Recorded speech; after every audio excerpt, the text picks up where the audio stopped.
నమస్తే అండి. ఈ రోజుల్లో చాలామంది ఇతరులను రూపాన్ని చూసి చాలా నీచాతి నీచకంగా ఒక అంచనా ఏసేస్తూ ఉంటారు. ఎవరైనా సన్నంగా ఉంటే "ఏం తినవా?" అని అడుగుతారు. నల్లగా ఉంటే కొంచెం తెల్లగా ఉంటే బాగుండేదంటారు. పొట్టిగా ఉంటే ఎత్తుంటే బావుంటుంది అంటారు. ఇలా ప్రతి దానిలో కూడా తప్పుల్ని ఎతుకుతూ అవతల వాళ్ళ మనసుల్ని చాలా బాధ పెడుతూ ఉంటారు. ఇలాంటి వాళ్ళకి మనం ఎలాంటి సమాధానం ఇవ్వాలో కూడా మీకు ఈ వీడియో ఎండ్ అయ్యే లోపల చెప్తాను. ఇలా ప్రతి విషయంలోని కామెంట్లు చేస్తూ, అవమానిస్తూ, చులకనగా మాట్లాడే వాళ్ళు చాలామంది ఉంటారు. మరి అలాంటి మాటలు వింటే ఏం చేయాలి? మొదటిగా వాళ్ళ మాటలను మీ ఇలువగా భావించొద్దు. ఒక వ్యక్తి మీ గురించి చెప్పిన మాట మీ నిజమైన విలువను నిర్ణయించదు. ఒక కాకి గరుడు పక్షిని చూసి ఎగతాళి చేసినా గరుడు పక్షి ఎత్తు తగ్గిపోదు. అలాగే ఎవరు మిమ్మల్ని అవమానించారని మీ విలువ తగ్గిపోదు కదా. చాలామంది బాడీ షేమింగ్ కూడా చేస్తారు. ఎందుకంటే వాళ్లకు ఇతరులను గౌరవించడం తెలీదు. మీ శరీరం గురించి, మీ రంగు గురించి, మీ రూపం గురించి, మీలో ఉన్న హెచ్చు తగ్గుల గురించి నీచాతి నీచకంగా మాట్లాడుతూ ఉంటారు. ఎవరికి ఒకరిని విమర్శించే హక్కు లేదు. ఎవరికి తీర్పు చెప్పే హక్కు అవసరమే లేదు. కానీ చెప్తూ ఉంటారు మనకు నీతులు. మీరు అందంగా ఉండాల్సింది అందరి కళ్ళల్లో కాదు, మీ ఆత్మవిశ్వాసంలో. ఎవరో ఒకరు అవమానించారని ఏడవటం, బాధపడటం, మీ మీద మీకు నమ్మకం కోల్పోవటం ఇవే అవతల వాళ్ళ విజయం. కానీ మీరు నవ్వుతూ ముందుకెళ్ళటం, మీ లక్ష్యాలపై దృష్టి పెట్టడం, మీ జీవితాన్ని గొప్పగా మార్చుకోవటం అదే మీ విజయం. ఎవరైనా మిమ్మల్ని చులకంగా చూస్తే వారికి వెంటనే సమాధానం చెప్పవలసిన అవసరమే లేదు. కాలమే సమాధానం చెబుతుంది. ఈరోజు మిమ్మల్ని చూసి నవ్విన వాళ్ళు రేపు మీ విజయం చూసి ఆశ్చర్యపోతారు. ప్రపంచంలో ఎన్నో గొప్ప గొప్ప అవమానాలు ఎదుర్కొన్న వారు, ఎగతాళి చేయబడ్డవారు అలాగ ఆగిపోలేదు. చాలా ఉన్నత శిఖరాల్లో ఉన్నారు. వారి మీద వారు నమ్మకం పెట్టుకున్నారు. అందుకే విజయం సాధించారు. ఎవరో మీ శరీరాన్ని చూసి కామెంట్ చేశారని, మీ రూపాన్ని చూసి అవమానించారని మీ ఆనందాన్ని వాళ్ళ చేతుల్లో పెట్టకండి. అద్దంలో మిమ్మల్ని మీరు చూసుకుని ఇలా చెప్పుకోండి, నేను ఎలా ఉన్నా ప్రత్యేకమైన వ్యక్తినే. నా విలువ నా రూపంలో కాదు, నా వ్యక్తిత్వంలో ఉంది. నన్ను చులకనగా చూసే వాళ్లకు నా విజయం సమాధానం అని మీకు మీరే చెప్పుకోండి. ఇలాగ కామెంట్ చేసేవాళ్ళు మీ బంధువులు అయి ఉండొచ్చు, చుట్టుపక్కల వాళ్ళు అయి ఉండొచ్చు, ఫ్రెండ్స్ అయి ఉండొచ్చు. బంధువులు ఏదో వంకతో మిమ్మల్ని అవమానిస్తూ ఉంటే, బాడీ షేమింగ్ చేస్తూ ఉంటే కొంచెం మనసుకి బాధగానే ఉంటుంది. బయట వాళ్ళు అవమానిస్తే బయట వాళ్ళు అనుకోవచ్చు, కానీ కావలసిన వాళ్ళే మనల్ని విమర్శించినప్పుడు ఆ మనసు చాలా తల్లడిల్లిపోతుంది. కొందరికి అలవాటు ఉంటుందండి, మనల్ని పలకరించడానికి వస్తారో లేదో తెలియదు, కానీ ఏంటి అలా అయిపోయావు, ముసలిదానిలా కనిపిస్తున్నావు, నల్లగా అయిపోయావు అంటూ ఉచిత సలహాలు, వంకలు మొదలు పెడతారు. వాళ్ళకి ఇంకో పని ఏమీ లేక ఇలాగా అవతల వాళ్ళ మనోభావాల్ని, మనసుని నొప్పించడమే వాళ్ళ పని. అప్పుడు మీరు అనాలి, నా శరీరం నా ఇష్టం, నా ఆరోగ్యం ఏంటో, నా లైఫ్ ఏంటో నాకు తెలుసు. ఎదుటివారి రూపం గురించి మాట్లాడే ముందు మీ ఆలోచనల రంగు ఎంత మురుకుగా ఉందో ఒక్కసారి చూసుకోండి అని ఒక చిన్న డైలాగ్ వేస్తే నోరు మూసుకుని పోవలసిందే కదా. మిమ్మల్ని బాడీ షేమింగ్ చేస్తుంటే తప్పు మీ రూపంలో లేదు, వాళ్ళ సంస్కారంలో ఉంది. ఇలాంటి వంకలు పెట్టే వాళ్ళ కోసం మీ అమూల్యమైన కన్నీళ్లను, ప్రశాంతతను అస్సలు వదులుకోవద్దు. నెక్స్ట్ టైం ఎవరైనా మీ దగ్గరికి వచ్చి ఏంటి అలా ఉన్నావని వంక పెడితే తల దించుకోకండి. నేరుగా వాళ్ళ కళ్ళల్లోకి చూసి, నేను ఎలా ఉన్నా నాకు నచ్చాను, నా లైఫ్ నాకు హ్యాపీగా ఉంది, నా రూపం గురించి మీరేం బాధపడక్కర్లేదని ఒక్క నవ్వు నవ్వి అక్కడి నుంచి వచ్చేయండి అంతే. అంతకంటే పెద్ద సమాధానం ఇంకోటి లేదు. మనల్ని మనం ప్రేమించుకుందాం. ఎవరి కోసమో మన కాన్ఫిడెన్స్ని తగ్గించుకోవద్దు. ఈ ప్రపంచంలో అవతల వారిలో తప్పులు ఎతకటమే చాలామందికి పెద్ద పని. మీరు ఏం చేసినా తప్పే అంటారు. నిశ్శబ్దంగా ఉంటే పిరికివాడు అంటారు. మాట్లాడితే ఎక్కువ మాట్లాడుతున్నాడు అంటారు. లావుగా ఉంటే ఎగతాళి చేస్తారు. సన్నగా ఉంటే హేళన చేస్తారు. డబ్బులు లేకపోతే చులకంగా చూస్తారు. డబ్బుంటే అసూయ పడతారు. వాళ్ళ పని మీలో తప్పులు ఎతకటం. మీ పని మీ జీవితాన్ని గెలవటం గుర్తుంచుకోండి. మిమ్మల్ని అవమానించిన వాళ్ళు సమస్య మీరు కాదు, వాళ్ళ ఆలోచన విధానం అంతే. తమ జీవితంలో సంతోషంగా ఉన్న వ్యక్తి ఇతరులను కించపరచడు.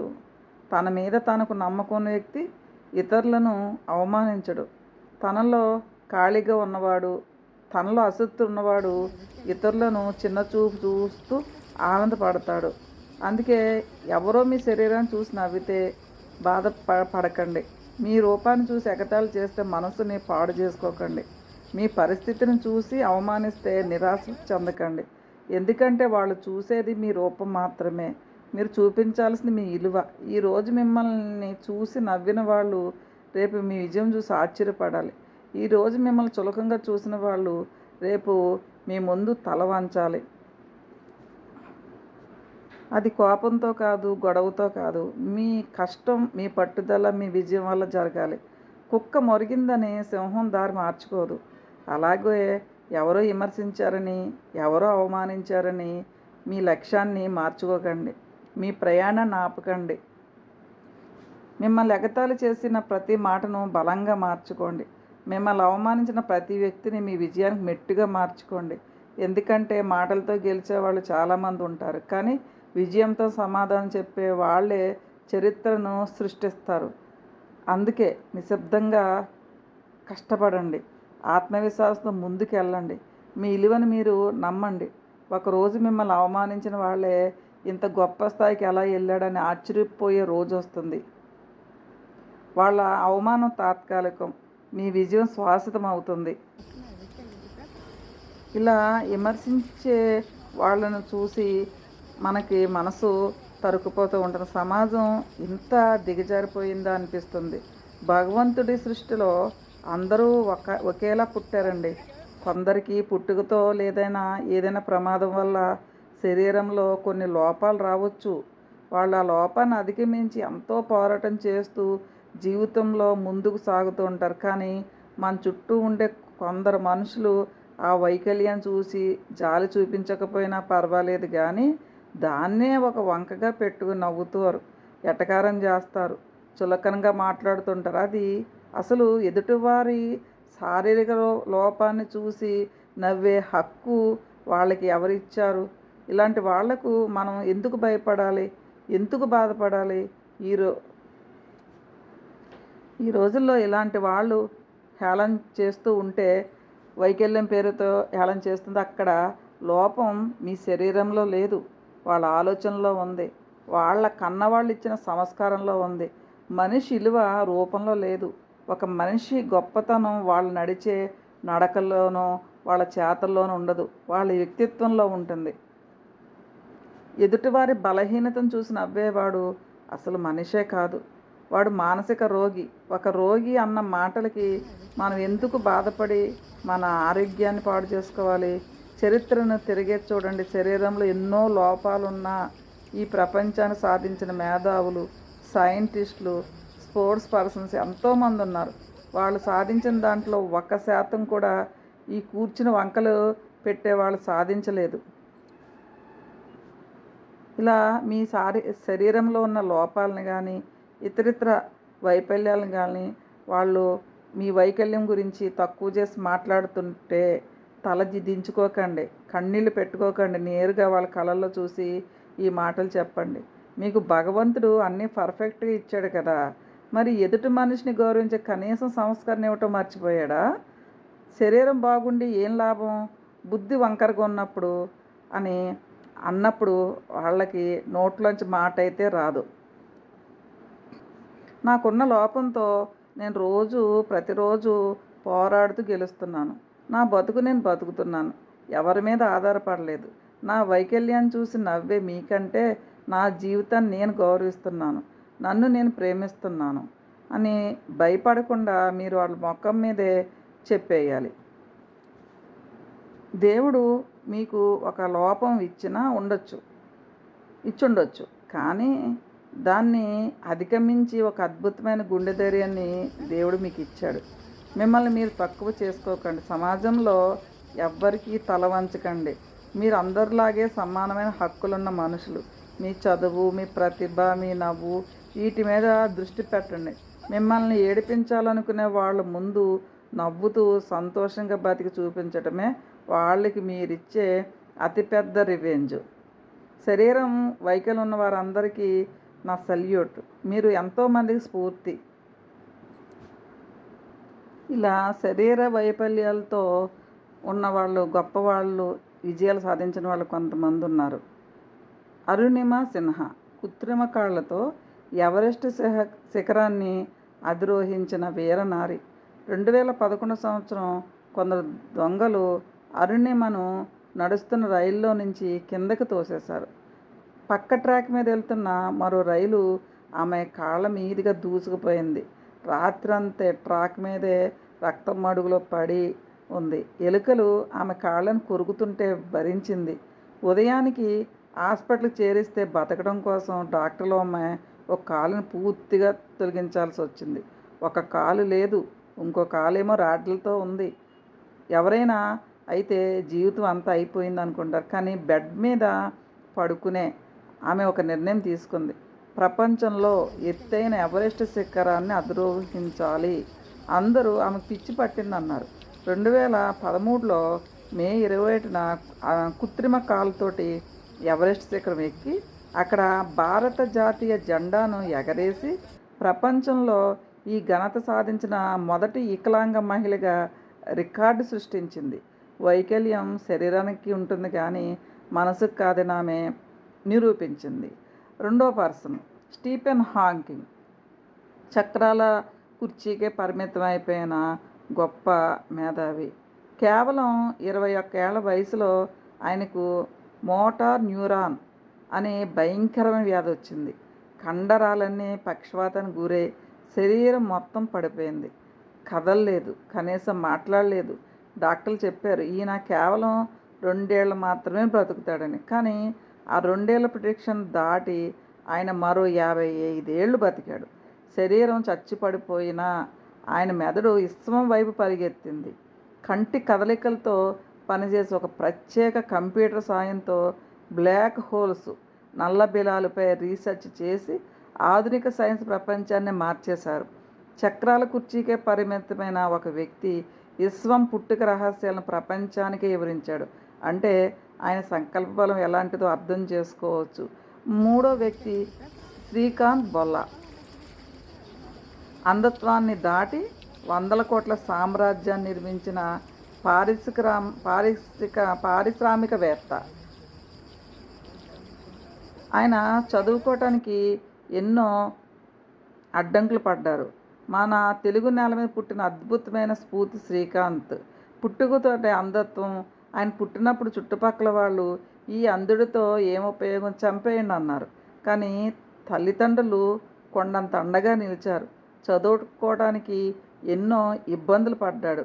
ఐఐటి కోచింగ్ ఇవ్వడానికి నిరాకరిస్తే ఏకంగా అమెరికాలో ప్రసిద్ధ MIT మాసచ్యూసెట్స్ ఇన్స్టిట్యూట్ ఆఫ్ టెక్నాలజీలో సీటు సంపాదించి